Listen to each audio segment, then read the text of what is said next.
Hello दोस्तों, तो आज हम लोग बात करेंगे इस तरह से हमारा पेपर आया था। पेपर कोड है 822 DY। ठीक, मैथ का पेपर है, यूपी बोर्ड का। इसका सॉल्व करेंगे। हम लोग सॉल्व कर चुके हैं, ज़्यादा लेंथी वीडियो ना हो इसलिए हम बहुविकल्पीय का आंसर डायरेक्टली बता रहे हैं आप लोग को। ठीक है, तो देखिए, पहला बिंदु इतना दिया, दूसरा बिंदु इतना दिया है, इसका बीच की दूरी इतना है, तो आप डी का फॉर्मूला लगा दीजिएगा। वाई का मान पूछा है तो वाई का मान क्या आ जाएगा, -9/9 और 3 आ जाएगा, यानी हमारे पहला का विकल्प बी सही होगा। क्या होगा, बी सही होगा। ठीक ना। और संख्या इतना के दशमलव प्रसार के अंकों की संख्या होगी, तो अंकों की संख्या 1, 2 या 3 या 4 होगा, तो हमारा क्या होगा, 3 होगा। क्या होगा, 3 होगा। दूसरा का आंसर सही होगा, सी नंबर। यदि इतना और इतना का लसा इतना है तो मसा ज्ञात कीजिए। आप जानते हैं दो संख्याओं का गुणनफल बराबर लसा गुणे मसा होता है, तो 156 से 156 कट जाएगा, हमारा 26 आंसर आएगा, अर्थात हमारा तीसरा का सही आंसर होगा बी नंबर। कौन होगा, बी। चौथा प्रश्न है हमारा। चौथा प्रश्न है, वह बड़ी से बड़ी संख्या जिससे 245 और 1037 को विभाजित करने पर प्रत्येक दशा में शेषफल 5 प्राप्त होता हो। तो इसके लिए आपको क्या करना पड़ेगा, पहले शेषफल जो है उसको इस संख्याओं में से घटाकर मसा आप फाइंड कर दीजिए। हमारा 24 आंसर सही होगा, अर्थात कहने का मतलब चौथा का सी सही होगा। यदि समीकरण 2x² प्लस ax प्लस 6 बराबर 0 हो और मूल 1 2 है तो a का मान ज्ञात कीजिए। आप x की जगह पर 2 रख दीजिएगा, a का वैल्यू फाइंड हो जाएगा, अर्थात हमारा आंसर सी इसका भी सही होगा, यानी -7/2 सही होगा। दो संख्याओं का योगफल और अंतर 8 और 2 है तो संख्याएं ज्ञात कीजिए। तो आप x प्लस वाई बराबर 8 लिखिएगा, x माइनस वाई बराबर 2 लिखिएगा, फिर प्रतिस्थापन विधि लगाकर इसको सॉल्व कर दीजिएगा। इसका आंसर हमारा बी होगा, अर्थात कहने का मतलब प्रश्न नंबर 6 का आंसर बी सही होगा। समीकरण 4x² माइनस 12x प्लस 9 = 0 के मूल होंगे। तो देखिए, हमारा समीकरण 4x² माइनस 12x प्लस 9 = 0 के मूल पूछा है, तो इसके लिए आपको विविध कर डी निकालना होगा। डी का फार्मूला होता है b² माइनस 4ac, उस पर लगाइएगा। अगर इसका मान धनात्मक और पूर्ण वर्ग आता है, मैं सॉल्व किया था 16 आया था, 16 पूर्ण वर्ग होता है और धनात्मक है, तो इसके लिए वो इसका मूल क्या हो जाएगा, वास्तविक और असमान होगा। क्या हो जाएगा, वास्तविक और असमान, यानी हमारा आंसर कौन सही होगा, सातवां का ए नंबर सही होगा।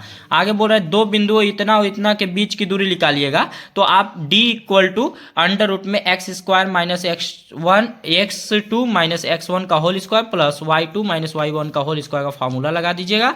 यहाँ पे d का मान जो आएगा 2√2 आएगा, अर्थात कहने का मतलब आठवां का हमारा सही आंसर होगा 2√2, अर्थात सी नंबर हमारा सही होगा। समीकरण 3x² माइनस 2x प्लस 1/3 का 0 का विविधकर होगा, अर्थात इसमें भी पूछा है क्या चीज, d = क्या लगा देंगे, b² माइनस 4ac लगा देंगे, अर्थात कहने का मतलब हमारा b का काम कौन कर रहा है, 2 2 दूना की 4 माइनस 4 गुणे 3, यहाँ पे a का काम कौन कर रहा है, 3 और 1/3, 3 से 3 कट जाएगा, इससे कट जाएगा, अर्थात हमारा आंसर सही कौन होगा, 9वां का 0, अर्थात डी नंबर हमारा सही होगा आंसर। पूछ रहा है कि दिए गए चित्र में ABC में BC के समांतर रेखा D खींचा गया है। यदि मैं कल भी ऐसा सवाल बताया था, इसमें पूछा है AD का मान, तो AD का मान निकालने के लिए क्या करना पड़ेगा, इसको x और ये दिया हुआ है आपका 7.2, इसका दिया है 1.8 और 5.4, तो इसको आप सॉल्व कर दीजिएगा किस पे, AD/BD बराबर AE/EC, जो कि त्रिभुज के प्रॉपर्टीज होता है, इस पर आप लोग सॉल्व कर दीजिएगा। सॉल्व करने के बाद आपका आंसर जो आएगा वो 2.4 सेमी आएगा, जो कि हमारा 10वां का आंसर सी होगा। आगे चलते हैं हम लोग। दो समरूप त्रिभुजों की ऊंचाइयां 3 सेमी और 4 सेमी है, त्रिभुजों के क्षेत्रफलों का अनुपात बताइए। तो मैं पहले ही बताया था, भुजाओं का वर्ग कर दीजिएगा, आपको पता चल जाएगा, यानी 3 × 9 और 4 × 4 = 16, यानी कि 11 का हमारा कौन आंसर होगा, फर्स्ट नंबर होगा। ठीक है मेरे दोस्तों। हाँ, इसमें देखिए पूछ रहा है 12 नंबर, त्रिज्यखंड OAB का क्षेत्रफल ज्ञात कीजिए। आप θ/360 गुणे πr² लगा दीजिएगा, r का काम आपका ये 4 करेगा, तो थीटा का मान 30 अंश दिया है, तो 1 बट्टा कितना हो जाएगा 12 गुणे 22/7 गुणे 4 गुणे 4 आएगा, 4 तिहाई 12। इसको आप लोग सॉल्व कीजिएगा, आपका आंसर जो आएगा वो 4.19 सेमी स्क्वायर आएगा, जो कि हमारा बी नंबर सही है। 2 tan स्क्वायर 45 अंश प्लस कोस स्क्वायर 30 अंश माइनस साइन स्क्वायर 60 अंश का मान होगा। तो इसको आपको सॉल्व करने पर आपको 2 प्राप्त होगा, जो कि मैं सुबह ही क्लास 9th वाले को करवाया था।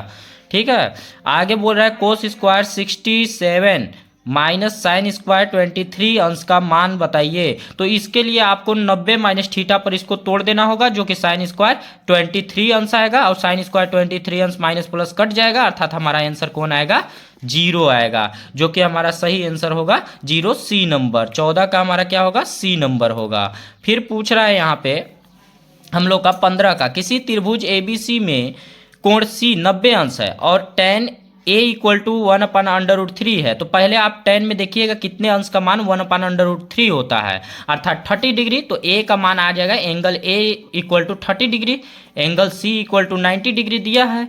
तो आप त्रिभुज की बात करते हैं तो त्रिभुज के तीनों एंगलों का योग कितना होता है 180 अंश होता है। 90 और 30 जोड़ेंगे 120 आएगा, 120 180 में से घटाएंगे 60 आ जाएगा, अर्थात एंगल B का मान आ जाएगा 60। इसको आप लोग लगा दीजिएगा sine A into cos B plus cos A into sine B, अर्थात साइन A प्लस बी पर लगा दीजिएगा। A प्लस बी का फार्मूला क्या होता है sine A into cos B plus cos A into sine B, यानी कि कहने का मतलब 30 प्लस 60 जोड़ेंगे तो हमारा 90 आ जाएगा। साइन 90 अंश का मान कितना होता है तो 1 होता है मेरे दोस्तों। तो 15 का सी नंबर हमारा सही होगा, यानी 1 होगा। अब पूछ रहा है 16 नंबर हमारा क्वेश्चन क्या कर रहा है। 16 में वर्ग अंतराल इस तरह से दिया गया है, बारंबारता दिया गया है, आपको विकल्प भी दिया गया है। तो आपको पूछा समांतर माध्य ज्ञात कीजिए। सबसे पहले आप इसका बीच का पद निकालिएगा, अर्थात कहने का मतलब 10 और 0 के बीच का कितना हो जाएगा 5 हो जाएगा, 15 हो जाएगा, 25 हो जाएगा, 35 हो जाएगा, ये 45 हो जाएगा। फिर इनका आप लोग एफ एक्स निकालिएगा, sigma F X by sigma F लगा दीजिएगा,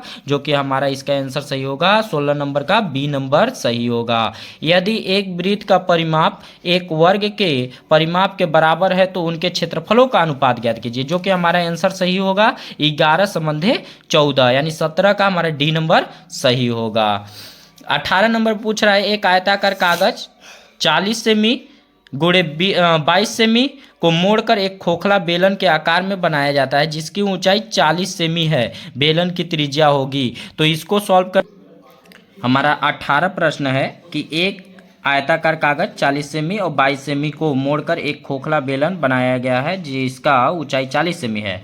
तो हमारा परिधि 2πr बराबर क्या हो जाएगा 22 सेमी हो जाएगा। इसको सॉल्व करेंगे तो हमारा आंसर आएगा 3.5 आएगा, जो कि 18 का पहला नंबर सही है दोस्तों।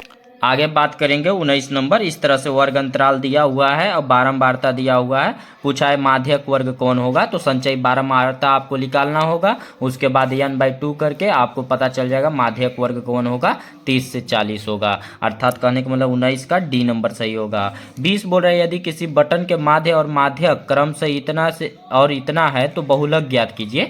तो आप बहुलक बराबर 3 गुणे माध्यिका माइनस 2 गुणे माध्य लगा दीजिएगा, 29 हमारा क्या होगा सही आंसर आएगा, अर्थात कहने का मतलब 20 का हमारा 29 नंबर सही होगा। धन्यवाद मेरे दोस्तों, वीडियो को शेयर कीजिए और ज़रूरतमंदों को पहुंचाइए।